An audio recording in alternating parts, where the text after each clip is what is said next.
We're eager to talk with you about anything that is important to you. Nothing is off limits. You've already got the sense of what we're going to be talking about. We are going to inspire you into your vortex. We just want to show you the power, just for a little while, of getting in there. The immediate relief. A woman said, Abraham, I hear you, but my body hurts me. I have arthritis.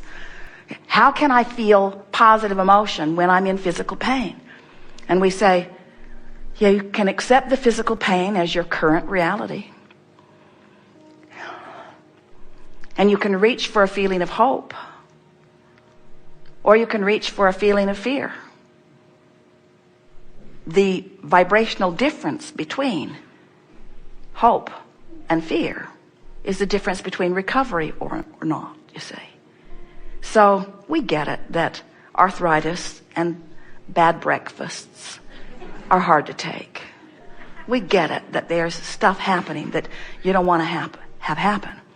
But we want you to stop mining it, because the vibrational frequency of the problem and the vibrational frequency of the solution are very different frequencies.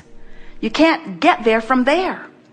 But here is something that if you can take this away with you, you're going to have great fun with it over the next days and weeks.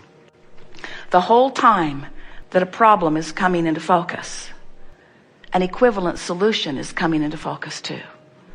And you have access to either eventually. The solution has come into focus, and the larger part of you is focused only on the solution. And the way you feel is your indicator of how well you're doing in your focus. So if you will decide that you want to feel good, and you will decide that you're going to look for the things that feel the best, if you'll decide that you're going to feel your way into the vortex, feel your way in, feel your way in, feel your way in, feel your way in. Been having fun with our friends. Here are some manifestation cards. These are money and the law of attraction. They are magnificent. Brilliant, brilliant. We wrote them. Infinite intelligence approach to your financial prosperity. It doesn't get any better than this. The artist who painted them also in the vortex. Tuned in, tapped in, turned on. No more powerful information ever than on these cards. So here you are. Went to the mailbox, don't have enough money, great big bills, don't know how it's going to come, getting laid off, things not going well, not enough money. So you buy these magic cards. And from outside the vortex, you read, I am always receiving the essence of what I am giving. That sucks.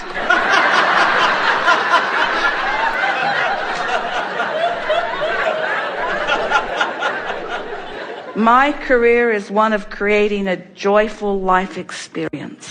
I tell that to my debtors.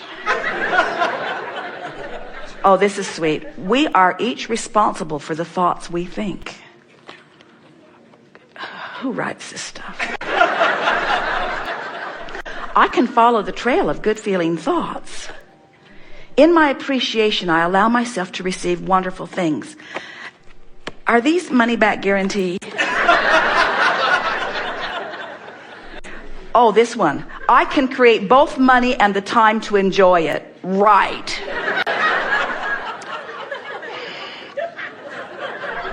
So these magic cards don't go so well, do they? Now reality holds you back from what's in your vortex. It's old news.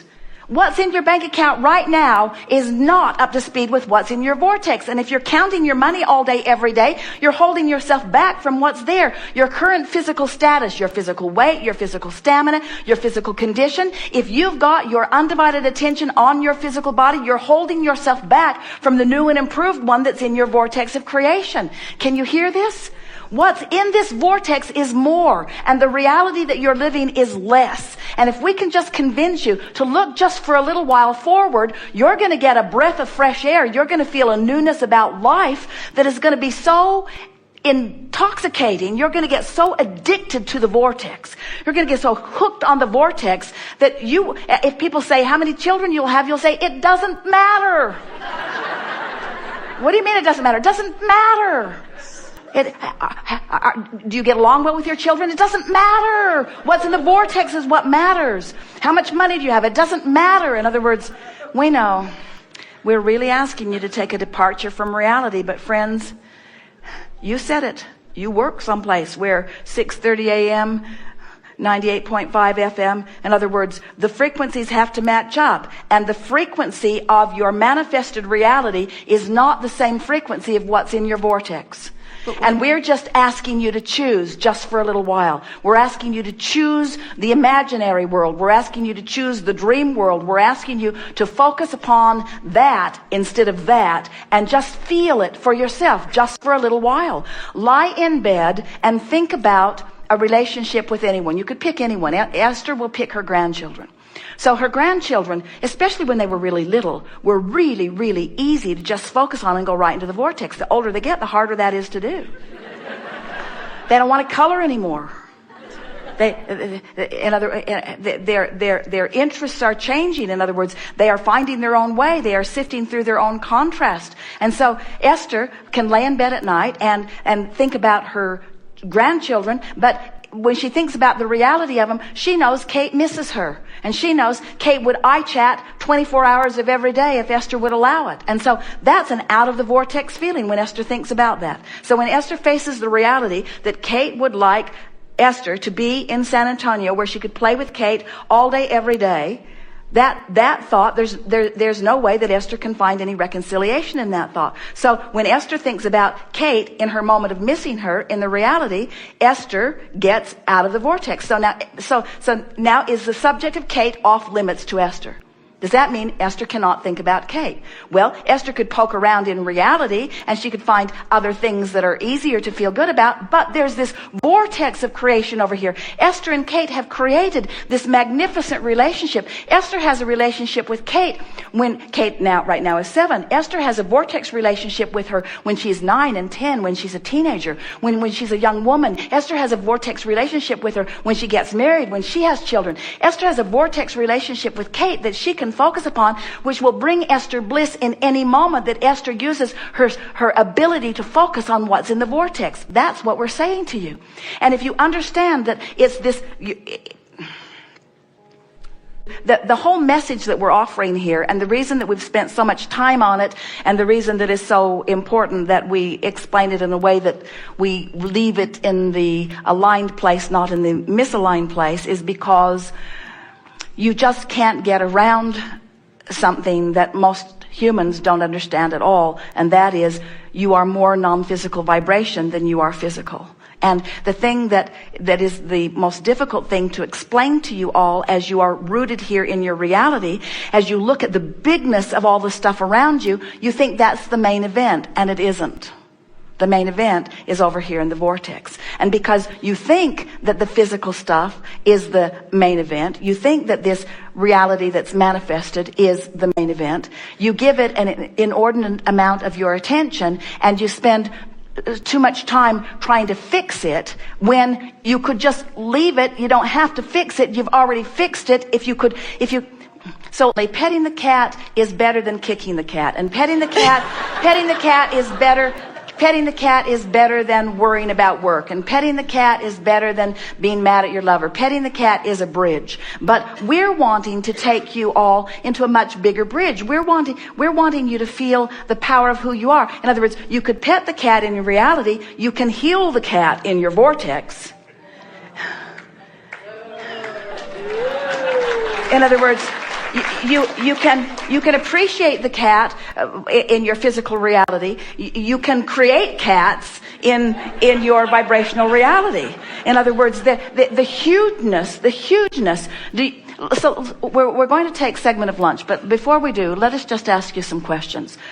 So do you feel that you've come further than you've been before in your acceptance that you are vibration mostly? Do you feel that you've come further in understanding that you are source energy in these physical bodies, and that most humans use their physicalness to pinch off the source energiness, and that's what we're attempting to help you overcome here. We just want to, you've been so fixated on the physicalness, that we are just really wanting to orient you to the non-physicalness of your being. And we want you to fixate on the feeling of being in love as the way to do it. We want you to be in love with your lover. We want you to be in love with life. We want you to be in love with your body. We want you to feel vitality. We want you to feel the energy of this non-physical creator that is really who you are. And we want you all to at least decide that you want to let that part of you dominate from now on. You ought